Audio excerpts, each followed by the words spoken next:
айтам ғой, мықты блогер болып кетсем. Ұмытпаймын ғой сендерді. Тез.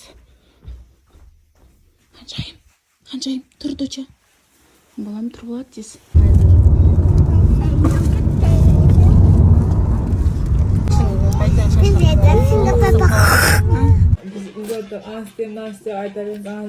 Енді жақта қайда малдар қайда?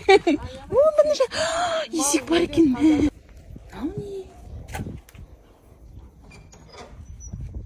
Бәрін ескеп көр. Жаркенттің айналасындағы ауылдарға барып көру керек еді. Есек деген бір түрлі естіледі. Ешкі деген. Бұл ешкі деген басқа нәрсе екен ғой.